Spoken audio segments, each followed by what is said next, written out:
বয়স্ক মহিলা তারা হয়তো ওখানে গরু ফরু চাষ করে এমনটাই জানা যাচ্ছে, বা এলাকার মানুষ কি বলছেন তা আপনাদের দেখাবো।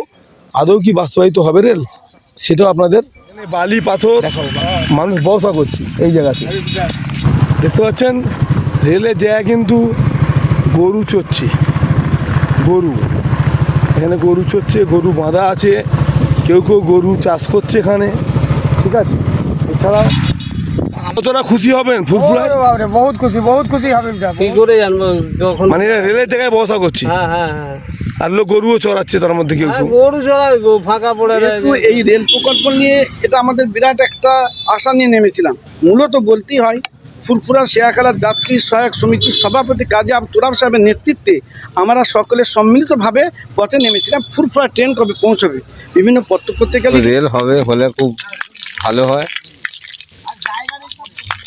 অনেক দীর্ঘদিন ধরে পড়ে আছে। মমতা তো আশা দিয়েছিল, আশা সেই আশা সম্পূর্ণ হয়নি। যদি থাকেন না না আমি থাকি না, তবে আমি থাকি না, এখন এখানে ঘুরছেন? এখন ঘুরছি, আমার গরু আছে। আচ্ছা, তাহলে এখানে রেলটা হলে কতটা খুশি হবে আপনারা? আমার হোক আর নাই ও মমতা কিছু করেনি। উদ্বোধন হবে বলে যে জায়গাটা উনি দিয়ে মাটি টাটি সব মাটি ফাটি ফেলে দিলেন, ফেলে দিয়ে এলাকার মানুষ, আমার ফুরফুরা এলাকার মানুষ সমস্ত ওনাকে বিশ্বাস করতে পেরেছিল রেলটা অতি অবশ্যই ফুরফুরা তীর্থস্থানে আসছে। রেল আর করলেন না, মানুষের সঙ্গে ফুরফুরা দরবারের সঙ্গে দ্বিচারিতা করলেন, উনি একটা বড় ধোঁকা মারলেন। আমি বলেছিলাম আমাদের ফুরফুরা রেলটা চালু করতে হবে, ফুরফুরা ডানকুনি একটা সঙ্গে ফুরফুরা রেল প্রকল্পটা যোগাযোগ স্থাপন করতে। এসছি হাবিব মিডিয়া ও শেয়াখালা টিভি, আমি শেখ হাবিব রয়েছি আপনাদের সঙ্গে। আমি এই মুহূর্তে উপস্থিত আছি গাইবান্ধা থানার অন্তর্গত ফুরফুরা পঞ্চায়েত, যে এখানটায় হবে সেই স্টেশনের একেবারে সংলগ্নে সেই জায়গাতেই। তৎকালীন মমতা বন্দ্যোপাধ্যায় রেলমন্ত্রী থাকাকালীন 2009 সালে এই ফুরফুরার যে মাটিতে একটা শিলান্যাস হয়েছিল, সেই শিলান্যাস এখানে ফুরফুরা ডানকুনি রেল হওয়ার কথা ছিল। 17 বছর হয়ে গেল এই রেল প্রকল্প চালু হয়নি। এখন 2026 সালে বিজেপি ক্ষমতা আসার পর এখন কি আবার রেল প্রকল্প শুরু হতে চলেছে? পরিত্যক্ত অবস্থায় পড়ে থাকা এই রেলের জায়গায় কি বলছেন এই এলাকার গ্রামবাসী বা গ্রামের মানুষ? আদৌ কি বাস্তবায়িত হবে এই ফুরফুরা ডানকুনি রেল প্রকল্প, না এইভাবেই পড়ে থাকবে?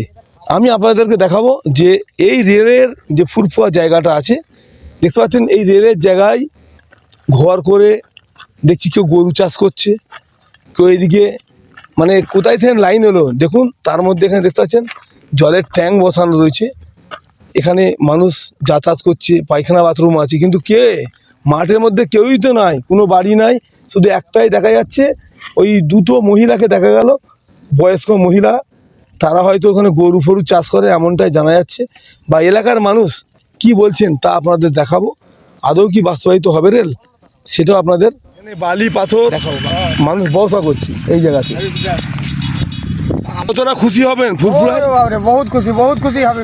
কি করে জানবো যখন মানে এরা রেলের জায়গায় বসা করছে, হ্যাঁ হ্যাঁ হ্যাঁ আর লোক গরুও চড়াচ্ছে তার মধ্যে কেউ কেউ। গরু চড়ায় ফাঁকা পড়ে যেহেতু এই রেল প্রকল্প নিয়ে এটা আমাদের বিরাট একটা আশা নিয়ে নেমেছিলাম। মূলত বলতেই হয় ফুরফুরা শেয়াখালার যাত্রী সহায়ক সমিতির সভাপতি কাজী তুরাব সাহেবের নেতৃত্বে আমরা সকলে সম্মিলিতভাবে পথে নেমেছিলাম। ফুরফুরা ট্রেন কবে পৌঁছবে বিভিন্ন পত্রপত্রিকা লিখেছি, বিভিন্ন মানুষের মত নিয়েছি, এবং লক্ষাধিক স্বাক্ষর করে লালু প্রসাদ যাদবকে সেই সময় দেওয়া হয়, এবং 2007-08 বাজেটে লালু প্রসাদ যাদব এই রেল প্রকল্পটা পাস করাতে পারেনি, কিন্তু যোজনা কমিশন অর্থ বরাদ্দ হয়েছিল, এটা কিন্তু অনেকেই জানেন না। ফুরফুরা যে সময় রেল ইন্দিরা গান্ধী যে শিলান্যাস করেছে 3টি প্রকল্প, হাওড়া আমতা, হাওড়া চাপাডাঙ্গা, হাওড়া শেয়াখালা, ফুরফুরা। রেল হবে হলে খুব ভালো হয়, অনেক দীর্ঘদিন ধরে পড়ে আছে। মমতা তো আশা দিয়েছিল, আশা সেই আশা সম্পূর্ণ হয়নি। যদি বিজেপি সরকার এসেছে, যদি হয় তাহলে এলাকার বাসী আরো উন্নতি হবে। মানে ডানকুনি ফুরফুরা ঘুরবে বলছে, মানে কতটা আশাবাদী? প্রায় বললাম প্রায় 90% আশাবাদী বলেছে, যেহেতু মুখ্যমন্ত্রী নতুন মুখ্যমন্ত্রী বলেছে। দেখা যাক কতটা বাস্তবায়িত হয়। কি করেন? কিছু করেন থাকেন না? না আমি থাকি না, তবে আমি থাকি না। এখন এখানে ঘুরছেন? এখন ঘুরছি, আমার গরু আছে। আচ্ছা, তাহলে এখানে রেলটা হলে কতটা খুশি হবে আপনার? আমার হোক আর নাই ও মমতা কিছু করেনি। রেল উদ্বোধন হবে বলে যে জায়গাটা উনি দিয়ে মাটি টাটি সব মাটি ফাটি ফেলে দিলেন, ফেলে দিয়ে এলাকার মানুষ আমার ফুরফুরা এলাকার মানুষ সমস্ত ওনাকে বিশ্বাস করতে পেরেছিলেন রেলটা অতি অবশ্যই ফুরফুরা তীর্থস্থানে আসছে। এবং ফুরফুরা শরীফের তীর্থযাত্রীরা যেমন চিকিৎসা, হুগলি, হাওড়া বিভিন্ন এলাকার মানুষ তারাও বিশ্বাস করলে যে ফুরফুরা শরীফের রেল স্টেশনটা হচ্ছে। এই একটা যে বড় মানুষকে ধোঁকা, এই ধোঁকাটা দিয়ে উনি ভোটটাকে টেনে নিলেন। টেনে নেওয়ার পরে রেল আর করলেন না, মানুষের সঙ্গে ফুরফুরা দরবারের সঙ্গে দ্বিচারিতা করলেন, উনি একটা বড় ধোঁকা মানলেন।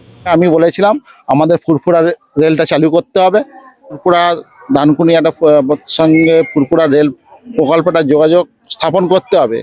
আপনারাও আমার সঙ্গে বারবার তুলে ধরেছেন, এটা আমার সরকার এবং আমার দল বারবার দেখেছে যে জট, সেই জটটাকে খোলার জন্য উনি জমি রেলকে ব্যবস্থা করে দিয়ে এই আন্দোলন যে ফুরফুরা ডানকুনিয়াটা সঙ্গে ফুরফুরা রেল প্রকল্পটা যোগাযোগ স্থাপন করতে হবে।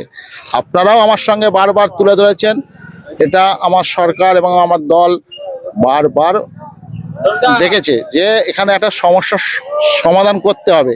তাই শুভেন্দু অধিকারী মহাশয় হয়তো আজকে আপনারা বলছেন, আমি এখনো দেখিনি, তো আপনাদের মারফতেই শুনলাম যে জট, সেই জটটাকে খোলার জন্য উনি জমি রেলকে ব্যবস্থা করে দিয়েছে। তো এটা ডানকুনিবাসীর জয়, চণ্ডীতলা বিধানসভা মানুষের জয়। আমি বলেছিলাম আমাদের যেসব খালগুলো আছে সেগুলো সংস্কার করতে হবে, রাস্তায় যেসব যানজট হচ্ছে সেখানে সরিয়ে সেখানে রাস্তা সচল করতে হবে, বেকার যুবকদের কর্মসংস্থান করে দিতে হবে। এরকম আমি 10-12টা দাবি ওনার কাছে রেখেছিলাম যে আপনারা এটা ব্যবস্থা করে দিন। তখন ওনারা আমাদের কথা দিয়েছিলেন, সেই কথা অনুযায়ী আজকে হয়তো ফুরফুরা শরীফের রেল প্রকল্পটা চালু হলো। যেহেতু এই রেল প্রকল্প নিয়ে এটা আমাদের বিরাট একটা আশা নিয়ে নেমেছিলাম। মূলত বলতেই হয় ফুরফুরা শেয়াখালার যাত্রী সহায়ক সমিতির সভাপতি কাজী তুরাব সাহেবের নেতৃত্বে আমরা সকলে সম্মিলিতভাবে পথে নেমেছিলাম। ফুরফুরা ট্রেন কবে পৌঁছবে বিভিন্ন পত্রপত্রিকা লিখেছি, বিভিন্ন মানুষের মত নিয়েছি এবং লক্ষাধিক স্বাক্ষর করে লালু প্রসাদ যাদবকে সেই সময় দেওয়া হয়। এবং 2007-08 বাজেটে লালু প্রসাদ যাদব এই রেল প্রকল্পটা বাজেট পাস করাতে পারেনি, কিন্তু যোজনা কমিশনের অর্থ বরাদ্দ হয়েছিল। এটা কিন্তু অনেকেই জানেন না। ফুরফুরা যে সময় রেল ইন্দিরা গান্ধী যে শিলান্যাস করেছে 3টি প্রকল্প, হাওড়া আমতা, হাওড়া চাপাডাঙ্গা, হাওড়া শেয়াখালা ফুরফুরা। হাওড়া আমতা হয়ে গিয়েছিল, হাওড়া চাপাডাঙ্গা হয়ে যায়, কিন্তু হাওড়া ডানকুনি শেয়াখালা ফুরফুরা এই লাইনটা হয়নি। এবার যখন মমতা ব্যানার্জি আসলেন, তেনার নজরে আসার পর তিনি এই প্রকল্পটা বিশেষ প্রকল্প বলে ঘোষণা দিয়েছিলেন। দেওয়ার পর যে কি এই জমির দামও পাবে, চাকরিও পাবে, প্রকল্পটা হবে। এইভাবে ডানকুনি থেকে এই মাত্র 19.5 কিলোমিটার রাস্তা ফুরফুরা এতটা প্রকল্প উনি ঘোষণা করে পাশ করান। রীতিমতো পাশ করানোর পর বিভিন্নভাবে কাজ শুরু হয়ে যায়। তারপরে মুকুল রায়, দীনেশ ত্রিবেদী তেনারা দায়িত্বে আসলেন। রেলের যারা জমিদার তারা চাকরিও একে একে পেয়েছে, অনেকেই বহু মানুষ শয়ে চাকরি পেয়েছে। পাশাপাশি চাকরি পাওয়ার পাশাপাশি জমিও অধিগ্রহণ হয়েছে, কিন্তু বিভিন্ন রকমভাবে জট তৈরি হয়ে যায়। এই জট তৈরি হয়ে যায়, জট হয়ে যাওয়ার পরিপ্রেক্ষিতে এই কাজটা প্রকল্পটা আটকে থমকে যায়। কিন্তু রেলমন্ত্রী দীনেশ ত্রিবেদী এবং মুকুল রায় ছিল, সদিচ্ছা নিয়ে যে বলিষ্ঠ পদক্ষেপ নেওয়া দরকার ছিল সেটা নেয়নি। এটা আমরা লক্ষ্য করেছি। আমরা বিভিন্ন অ্যাঙ্গেল থেকে বিভিন্নভাবে সেই সময় মানে আরও অন্যান্য লকেট চ্যাটার্জি, সমীর ভট্টাচার্য তাদের মাধ্যম দিয়েও আমরা চেষ্টা করেছিলাম যে এই প্রকল্পটা বাস্তবায়ন হোক। যেহেতু এশিয়া মহাদেশে এক অন্যতম পবিত্র তীর্থভূমি ফুরফুরা শরীফ, এখানে হাজার হাজার মানুষের যাতায়াত হয়, বিভিন্ন শ্রেণী বিভিন্ন ধর্মের মানুষ আসে, জাতপাতের ঊর্ধ্বেও এই তীর্থস্থানটা। সুতরাং বিভিন্ন জায়গায় মানুষ আসা যাওয়া করে। পাশাপাশি তারকেশ্বর রয়েছে, পাশাপাশি আটপুর রয়েছে। কাজী তুরাব সাহেব তিনি একদিন আমার সঙ্গে আলোচনা হয়ে বলছিলেন যে ফুরফুরা যেমন আছে তেমন আটপুরেও এটা সংযোগ হোক, তারকেশ্বর সংযোগ হোক। তা আজকের এই জায়গায় দাঁড়িয়ে যে নতুন সরকার এসেছে এবং এই সরকারের কাছে আমরা প্রত্যাশা রাখবো এই প্রকল্পটা দ্রুত বাস্তবায়ন হোক। ডানকুনি শেয়াখালা ফুরফুরা এই প্রকল্পটা দ্রুত বাস্তবায়ন হোক, এটা মানে হাজার হাজার মানুষ উপকৃত। পাশাপাশি এখানে আরও কয়েকটা প্রকল্প রয়েছে, যেমন জাঙ্গিপাড়া ফুরফুরা, তারকেশ্বর ফুরফুরা, বাড়িপাড়া ফুরফুরা, এই প্রকল্পগুলো রয়েছে। কিন্তু মূলত যে আমরা দাবি নিয়ে নেমেছিলাম সেদিনের পথে যে ডানকুনি শেয়াখালা তবে কি ফুরফুরা, এবারে বিজেপি সরকার এসছে ক্ষমতা এবং ডাবল ইঞ্জিন সরকার, রেলমন্ত্রীর সাথে আমাদের মুখ্যমন্ত্রী, রাজ্যের মুখ্যমন্ত্রী শুভেন্দু কাছে বৈঠক হয়েছে দীর্ঘক্ষণ। তিনি প্রায় 61টা প্রকল্পের কথা তিনি বরাদ্দ করেছেন এবং সেই প্রকল্প জমি জট যে আটকে আছে সেটা কিন্তু তুলে ধরার পরিকল্পনা আছে। তবে কি আশা করছেন যে এবারে রেল প্রকল্পটা সত্যি বাস্তবায়িত হবে? হ্যাঁ, এটা আশা রাখা যায় সরকারের কাছে। এটা সরকারের কাছে আমাদের আশা যে সরকার এটা মানে সদিচ্ছার সঙ্গে এই পদক্ষেপ গ্রহণ করুক, কারণ এই প্রকল্পটা বহুদিন ধরে পড়ে রয়েছে। এই প্রকল্পটা এবং যে 61টা বললেন যে ঘোষণা আপনাদের সংবাদ মাধ্যমে আমরা নজরে এনেছি এবং দেখেছি যে এই প্রকল্পগুলো বাস্তবায়ন করবে বলে এবং আমরা প্রত্যাশা রাখবো মুখ্যমন্ত্রী দ্রুত ইতিবাচক পদক্ষেপ গ্রহণ করুক, রেলমন্ত্রীর মাধ্যমে এই কাজগুলো দ্রুত যাতে শুরু হয়, মানে শুরু হবে, কাজ শুরু হচ্ছে, কিছুদিন কাজ হলো, থমকে গেলে আমরা ফের বিভিন্ন রকমের যোগাযোগ করলাম, বলে ফের আপনাদের কাজটা পেন্ডিং হয়ে গেছে, এই রকমটা যেন না শুনি। অর্ধেক কাজ আগে যে আবার ফের অর্ধেক কাজটা থমকে যাবে, এই রকমটা যেন না আর শুনি, এই রকমটা এই বার্তাটা যেন না আসে। আমরা মানে আন্তরিকভাবে আশা রাখছি যে এই সরকার, ডবল ইঞ্জিনের সরকার, এরা এই কাজটা প্রকল্পটা দ্রুত গতিতে করুক, এটা দরকার রয়েছে। বিভিন্ন ধর্মের মানুষ, বিভিন্ন শ্রেণীর মানুষ, সাধারণ যাত্রী এবং নিত্য যাত্রী প্রত্যেকে উপকৃত হবে, এটা তাদের কাছে আমরা প্রত্যাশা রাখবো।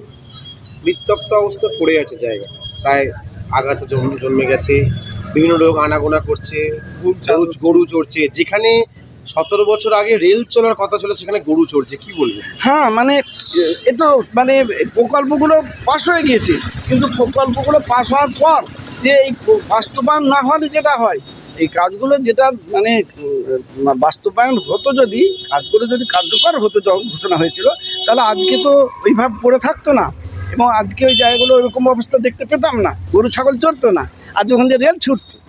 কিন্তু এটা দুর্ভাগ্য, সরকারের সদিচ্ছা ছিল না। জমি জটের তো একটা ভাব তো ছিল, এটা তো আপনি মানবেন। এবার জমি জট হলো কেন, জমি জটের তৈরি হলো কেন শোনেন, জমি জট প্রক্রিয়াটা এটা সেই সময় যখন রেলমন্ত্রী, মাননীয় মুখ্যমন্ত্রী, তিনি যখন জমি ব্যাপারটা ঘোষণা করলেন, যদি সঠিকভাবে ক্লিয়ার করে দিতেন নয়, তাহলে কিন্তু আজকে এই জটিল জায়গাটা তৈরি হতো না।